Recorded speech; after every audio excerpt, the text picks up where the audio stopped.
Welcome. Coach Blake here. Moving on with Marcus Aurelius, learning through the lens of one of the wisest men ever to face to grace the face of the earth. Today, we continue on a journey of point 4, or observation number 4 inside of book 11. And I'm going to read this to you real quick. Let me share it because I am doing double duty here. All right. So do not overly exalt yourself. He says it's true that leaders should take their leadership role seriously, but not in a way that makes them feel godlike or leads to hubris, which, if you guys aren't familiar with that term, excessive pride that comes before the fall, that being, the theme inside of the Bible several times. It's also something that the Greeks understood, the Romans understood, Shakespeare understood. You see it in Macbeth, you see it in King Lear, you see it in Hamlet. This is a theme basically where people are so proud and godlike, they feel like they're godlike. Right? This is a problem in business with leaders who have a ton of success very fast. They're in their 20s. They're making $200,000, $300,000, $400,000 a year. They don't realize how hard that actually is. Maybe they got lucky. Maybe they were in the right place at the right time. College athletes often suffer from this. They feel like because they were worshiped in high school that they're going to be worshiped in college. Then because they were worshiped in college with 95,000 people watching them play, or they're an all-star in basketball or in softball, that now they're going to be worshiped in the pros. And it's back to that, new level, new devil. And in business, no different than your family. If you walk around full of pride and dangerous pride, right? Like, there's a thought process that, good pride, healthy pride, strong pride, like that'll make a man out of you. Foolish pride will leave your ass broke and hungry. And that's his message here, right? Is do not have excessive pride. He goes on to say, remember, you've made enough mistakes yourself. You're just like them, right? There's a Chinese or an Asian parable. It talks about the journey up a mountain. And basically it says, like when we look to journey up the mountain, we look at the mountain, we realize the mountain is like this in this magnetic, hard. I got to climb this freaking mountain, breathtaking words. I'm thinking of the last 14,000 foot peak that I tried to climb. When I looked at it, I was like, there's no way we're going to get there. And I was right. I got to 12,800. If I'd have thought in my mind I could do it, I probably would have. But taking that journey up the mountain, you start to realize that the mountain's not a mountain. It's actually rocks, and it's dirt, and it's grass, and it's trees, and it's streams, and it's animals. And you fall up the journey on the mountain, and you injure yourself up on the journey on the mountain. And you don't know how to set your camp up, but then you learn better ways and better techniques. And you don't pack everything that's right, but you eventually figure out how to make it up the mountain. And then once you get up the mountain, you have a full appreciation for the ecosystems and the terrain and the altitude and the breathing and everything it takes to get up there. But then once you get on top of the mountain, you look down and you realize, it's just a mountain again. And everything below you looks really, really small, right? That's how people who ascend to up leadership ladders in corporate America, unfortunately, that's how they feel. Like while they're journeying up the mountain, they have an appreciation for what it takes to get there. But then for whatever reason, once they get up there, everybody looks small, right? Do it again. Like when you journey back down the mountain, you have the same risk, except you have the ability now to fall and injure yourself, right? The point that he's making here is don't forget the mistakes that you've made. Don't forget the knowledge that you have earned, right? Don't burn any bridges because you're being an asshole in the process, right? So, and if you've managed to avoid some of these mistakes your followers make, then recognize that you have the potential to falter and do even worse. You're not fallible. Like I'm telling you, you challenge the universe, watch what's going to happen. And so Think about how this idea that you're now in a position of power and you have the ability to be able to work with or work for your employees, or work with or work for your clients to help them accomplish their goals and their targets, how healthy that level of pride is, right? And when I watched a man, dude, that, God, it was so disappointing, because I was in one of the best positions I'd ever been in corporate America, and I really loved what I was doing.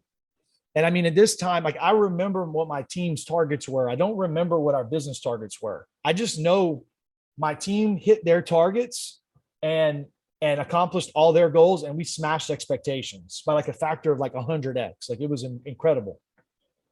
But the leader of that group, new guy, came in, and I watched him berate a staff accountant. I watched him bully and pick on her. And I couldn't shake it out of my head. It was like, I can't follow a man who treats people that way. I once I lose respect for you, I can't feel like a prostitute in a business relationship. I can't feel like I'm just getting money. You know, I have to have a purpose, and I need to respect and trust the people who are around me. And I lost trust for that person because I saw how he treated people, right? That pride is pride that is a cancer in an organization. And they may make money for a little while, and they may be able to talk people into working for them for a little while, but eventually they're going to fall, and the fall will be even worse, right? I was in a leadership activity called Warrior Week. For those of you who know my story, Warrior was an important pivot point in my life. And we are on a beach. It's like probably day 3 or day 4, and we're doing log races.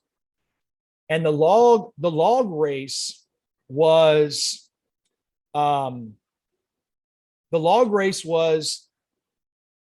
between us, and there was like 3 groups that were running out there. The log race was between us and the other 2 groups. And I say us because my team had to go over and over and over and over again. And the reason why we had to keep going over again is because I was failing the team. And we'd come back, we'd check in. First off, this log is 300 pounds, and it's got 6 guys on it. We're organized by height.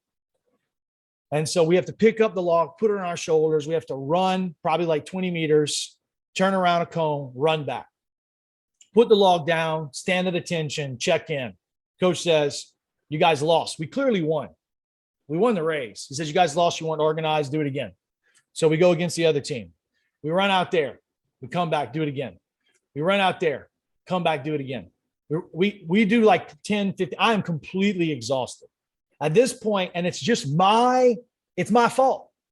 I'm the leader of the log race, and every single time I go back, everybody who's watching, I come back and they tell me it's my fault. We have to go again. 13 bystanders confirming I'm doing something wrong. And every single time I go and do this race again, I have more pride, and I'm trying to do a better job. More pride, better job. Do it again. Do it again.